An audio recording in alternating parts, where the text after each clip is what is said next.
Hi, Cutie Pies. It's Lanikia, and I'm coming to you with The Prodigal Son, Season 1, Episode 3, called Fear Response. So it's 1998, right? And Julie, why am I calling this woman Julia? But Jessica goes to see Martin in prison. It's 1998, remember that. So she goes to see him, and I don't care what nobody say. The conversation was weird. It was like they were saying things without saying it. And because she was like, my mother always told me about you, and she said, I was a good wife. I knew things, but I looked the other way because he helped her in a lifestyle that she was had been accustomed to, I guess, before him.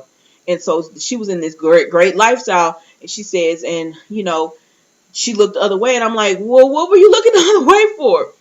And he just pretty much told her, what he always says, he loves them and everything. And she tells him, like, I'm not coming back to see you. We're not coming back to see you. Like, you've put us in a position where I can't be associated with you. And so that's 1998. So then in present day, she pulls up and she goes to see Malcolm. And so Malcolm, is having a night terror. So he's chained up, mouth restraint, having his night terror. She tries to put her key in the door because she's ringing, knocking. He's not answering.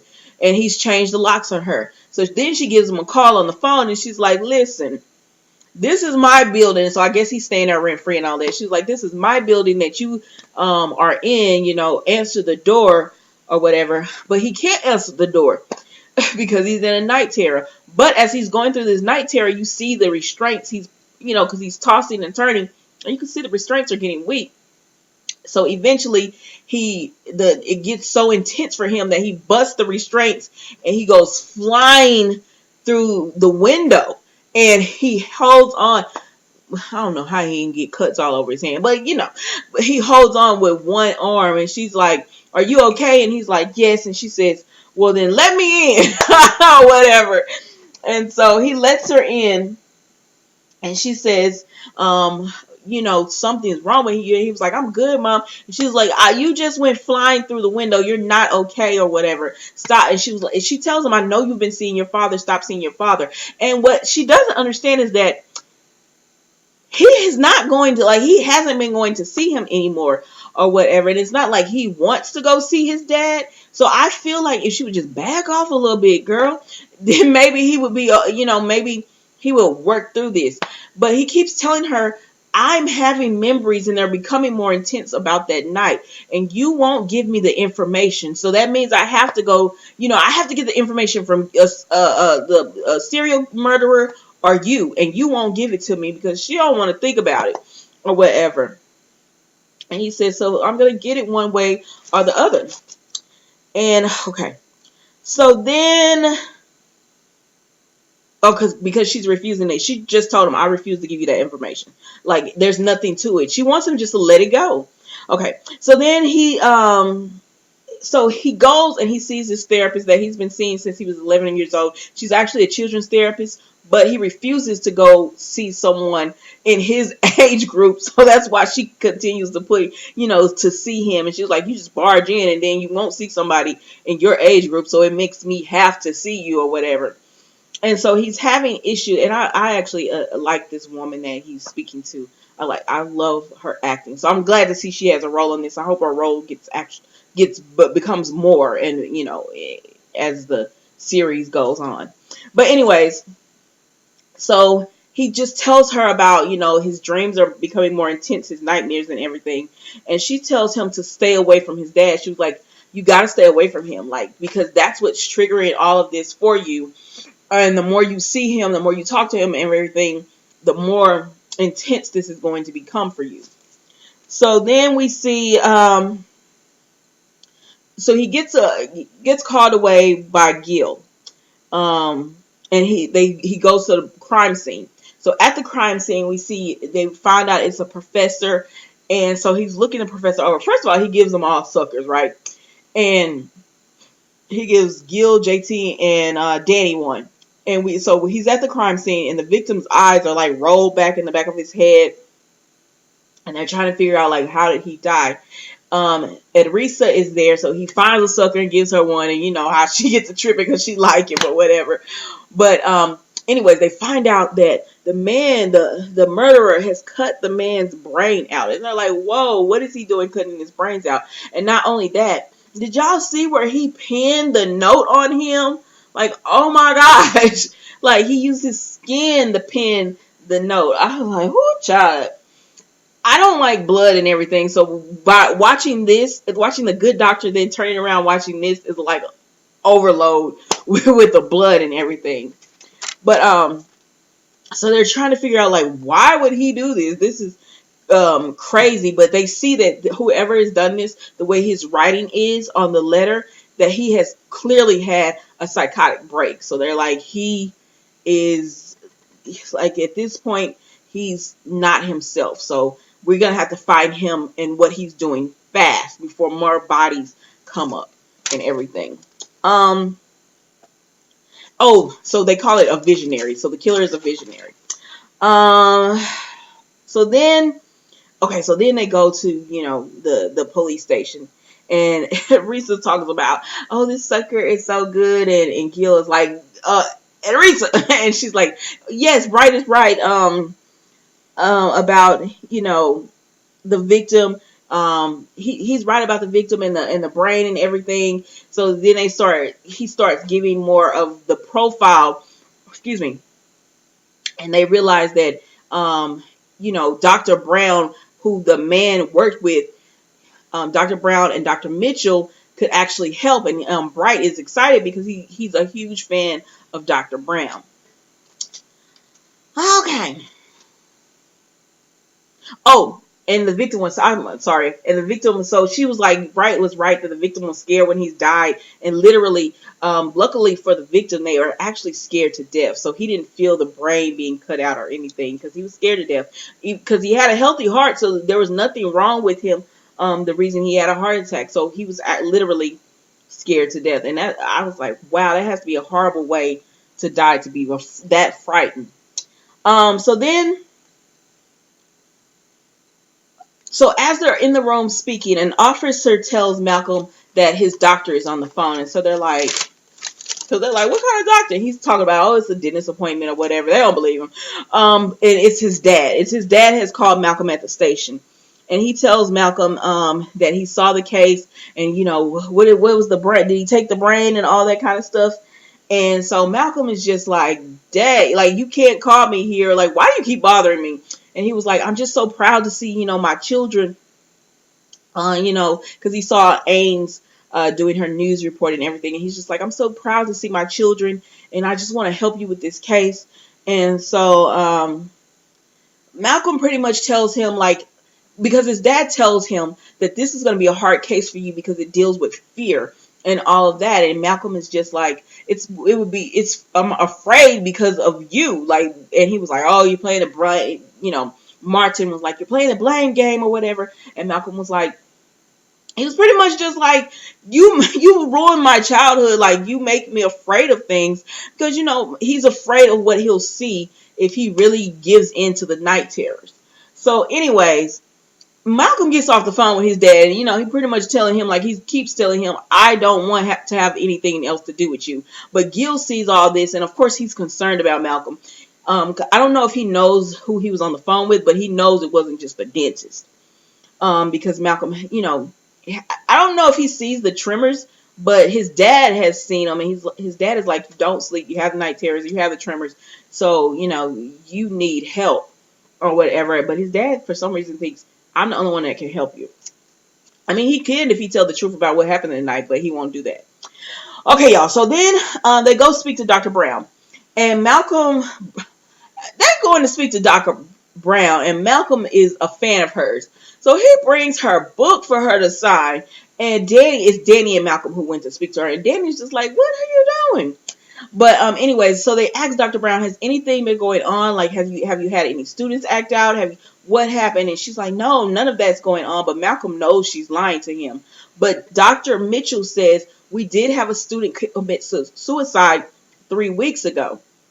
And Dr. Brown says that has no connection to what's going on with, I don't see the connection between her and the professor that was murdered. But Malcolm's like, there's something going on and you're not saying it. He doesn't tell her that, but he tells Danny and them that later because he's disappointed. He was like, you can't meet your hero. She was lying or whatever. So it is what it is. So then we see So then we see, so the student's name that died, her name was Alice, and we find out that she died 3 months earlier, and she was tripping on LSD. And they're saying, okay, so JT finds out all the information, and he's like, she was tripping on LSD, and they saying that like they give them this, Dr. Brown them all these experiments and stuff, and they're doing some shady stuff over there, with these students as so that they can have an experiment, I guess monitor it as it's going on and everything. And so Malcolm was like, yep, that sounds about right, because I knew she was lying about something. And so as they're doing this, as they're doing all of this, Danny gets a call from Dr. Mitchell. And Dr. Mitchell says, I want to tell you the truth, but I couldn't say it when Dr. Brown was there. And she was like, what's going on? And then he takes a sip of his coffee and he drops it. He said, oh my God, I drank it. And, she's like, where are you? And he tells her where he is and everything. And she's like, okay, I'm on my way or whatever.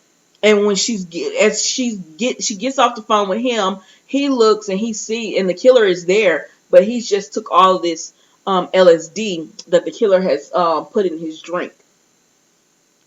So then they get there to Dr. Mitchell, and they're going through, they're trying to find him, and they find him on the rooftop, and he's tied up, and the killer has like his tools and everything. So Malcolm's like, he's still here. So Danny and JT go looking for the killer, right? So they go looking for the killer, and while they're doing that, Malcolm is untying Dr. Mitchell. And when he does it, Dr. Mitchell is tripping, because he's taking a lot of LSD. They gave him a lot of LSD, which is the same thing that they gave Dr. Holting, when he died. So he's out of it really, and so he's talking out of his head and everything. And he grabs Malcolm while they're still looking for the killer. Say they found the killer, they couldn't catch him. So Danny comes back and she sees. And she's like, Malcolm, what? And he's like, there's nothing you can do. Like, he's out of it. And so he had Malcolm, and he had a weapon on him. And so Malcolm kind of just jerked back, and the doctor fell, right? And so when the doctor fell, Danny was like, right? Because it looked like he fell over the building. So it looked like he plummeted to his death. But there was like a patio, a balcony that stopped him. But when he fell, I guess we'll find out later that it helped knock some of the, I guess, his trip that he was on out of him. She asked Malcolm, did you know that was there? And he said, sure. Like, let's say we did, but I'm like, you cannot blame that man for getting away. I didn't understand that part. So then we go to a police station, and they're like, where are we going to report this as? And JT's like, wacko consultant, throws victim over the building. I'm like, that man he was a victim, but he was tripping, and he was going, like, you don't know what he was going to do to Bright. And so Gil is like, so what do we say? And Edarisa comes out, and she was like, Malcolm was, and JC's like, don't tell me he was right. And she was like, yes, he had LSD and all that in his system, like 50 times the dose, the same as Holton. And Malcolm says, why don't we say wacko consultant knows how the psychotic mind works, like the mind works when it's, I guess, tripped out on acid, and knows that pain will stop them from having like the trip or whatever. And so anyways, y'all, he right again, and they couldn't do anything too much about it. So then, oh, sorry, my notes. I'm going faster than my notes. So then we see Dr. Brown. They realized that whoever is doing this did that on purpose. And they were like, okay, so this victim, the visionary victim, is extracting revenge because of what happened, because they find another letter, and they realize, oh, this is the same letter that someone had some, same handwriting and everything that someone had wrote earlier. So this person was a part of that experiment that Dr. Brown and them were doing. But when he tripped out on acid, he didn't fully come back. So they realized he's extracting revenge on everyone he thinks was involved in this. So they're like, we need to go and protect Dr. Brown because, it was her experiment. So they run over to Dr. Brown's house and everything. And they start asking her questions like, who was it? Like, we know you gave him LSD. And she was like, no, everyone volunteered for that. And they were like, no, Malcolm just told her, like, you use your credentials and everything. They were not going to tell you no. So, yes, you might not have, like, they might not have said no, but the power and the sway of your name and who you are is put that with them or whatever. And they're like, okay, she got to admit that was true.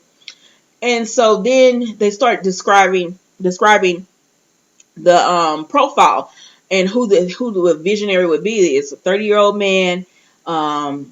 He probably, started out as, outgoing.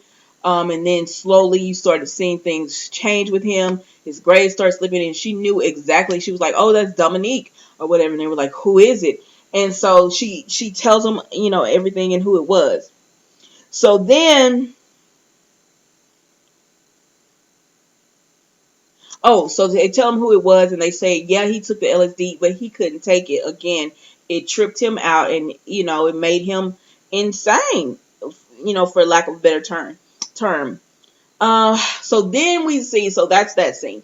Then we see Jessica go see Gil and she's like apologizing, giving her condolences for, who was Gil's wife? Dang it, I can't remember. Is her name Julie? I can't remember.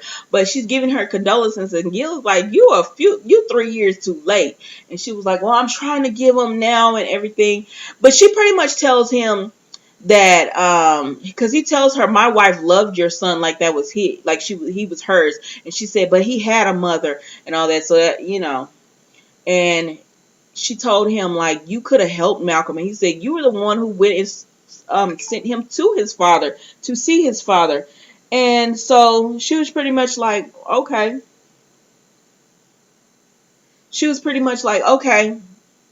I made a mistake by sending him to see his father because it messed up his head more, but help me fix it. Like, tell him to stay away from his dad. And Gil is just like, no one tells Malcolm Bright what to do. He does what he wants to do. And she was like, we'll see about that or whatever.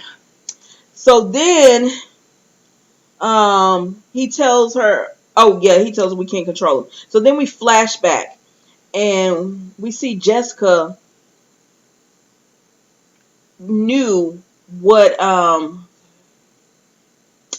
so then we flash back and we see Jessica talking to Martin again in the jail cell or whatever, and he tells her, you knew what I was and everything. And I'm like, well, what does that mean? So it's just like they're not saying it, but they're dropping hints that, like, she knew what was going on. She just didn't say anything about it. But, that's that scene. So JT and Malcolm are doing, they're outside doing surveillance. And so everyone's doing their own thing. And JT tells Malcolm, you could go. So then Malcolm starts telling JT, like, all these different names. Like, what's your name? What's your first name? Is it Jerome? Is it Jacob? What is it? What does JT stand for? And he tells Malcolm, they start talking and he tells Malcolm, you're with them, like Dr. Brown and all them. And Malcolm was like, no, I'm with y'all. And he tells Malcolm, I don't feel that because you don't respect me. And Malcolm lets him know that a man saved me from a murderer and he protected me. So I will always have respect for someone who has the badge and all that kind of stuff. So then, y'all, how much longer is this? Okay, so then we see he tells JT, I actually need to go and ask Dr. Brown something about the case. One more question before we, I call it a night. So JT's like, okay. So Malcolm goes in there to Dr. Brown. We all knew he was gonna ask her about the case, and she's telling him like your PTSD is very deep from what you experienced as a child. And she said if you were drugged, you would remember that sin, and you would have to go there to to find out what's blocking you, like what is it that's blocking you from seeing and understanding and knowing you know what you don't want to see. And so they're having this discussion and everything. And as they're doing this, he sees in the back of her sitting are these face masks or whatever, and it looks like from different tribes, maybe old. They're what do you? I can't think of the word, but they're old.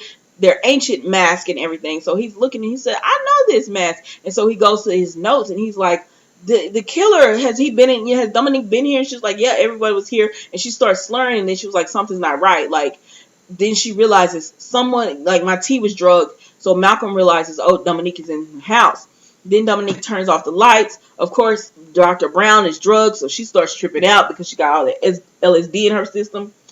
And then we see JT's outside, and I guess he sees all the lights are out, and Malcolm's in there, so I'm guessing he's like, what's going on? So then he gets out and he starts going around, and at that time he's talking.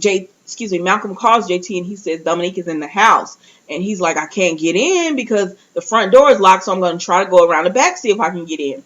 So then Malcolm tells Dr. Brown, stay here, and he starts looking for Dominique in the house.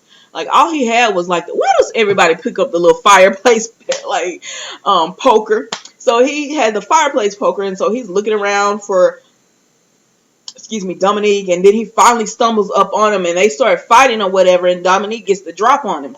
So he's about to kill Malcolm because Malcolm is telling him, it doesn't have to be like this. You can face I can help you to face your fear so you can live with this. And Dominique is like, this is how I face my fear. And he's about to kill Malcolm, but he gets shot, and he's shot by Dr. Brown. And then JT busts in, and JT's about to, shoot Dr. Brown because, she has the gun.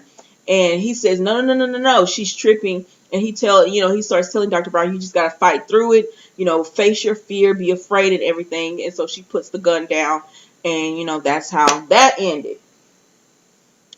So then we see, So then we see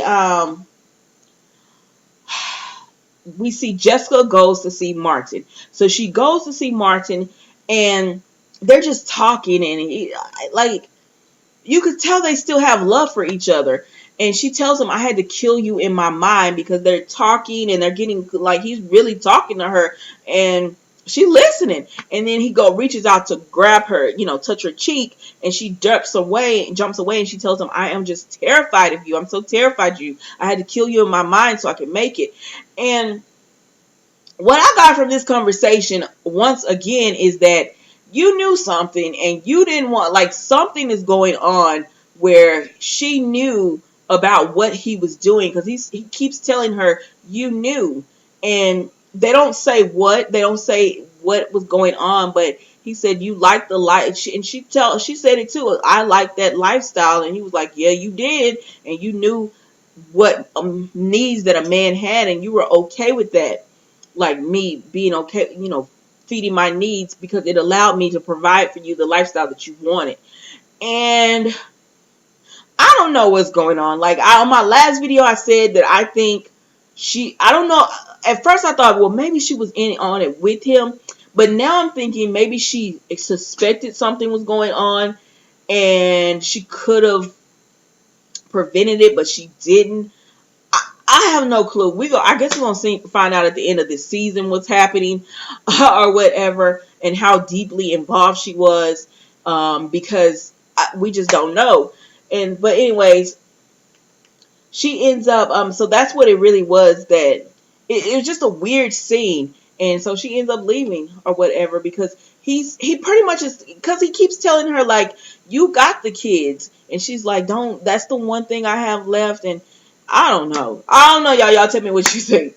So then we see Malcolm puts the chloroform down on his bed pillow. He doesn't put on his restraints or anything, and he lets it make him go to sleep. And when he goes to sleep, he sees himself going to open. Now this is, I guess, was a later time. He sees himself going to open into his dad's hobby room, and he's trying to open up the trunk where the woman was, and his mom stops him, and she's like, "What are you doing in this hobby?" And he was like, there was a woman in here, Mom," and she's like, "That's none of your concern," and all that kind of stuff. So he was like, "Mom?" Like, he wakes up and he's like, "Mom, what did you do?" So he's finally figured out in his dreams and everything that she had more to do with it. Because that's the only thing I was like, she's very protective of him not finding out this secret and everything. So y'all know, I like this show. Like, I actually get excited when it's time for this show to come on. It is one of my harder shows to review because it's like you have the whole thing going on with Malcolm them, and then you have the crime case, everything going on, and you have to try to piece it together and everything. So it is one of the hardest shows to review. So stay with me. I'll get better as I go along with this one because I really enjoy this. But anyways, I hope you have a great rest of your evening. I will see you next week.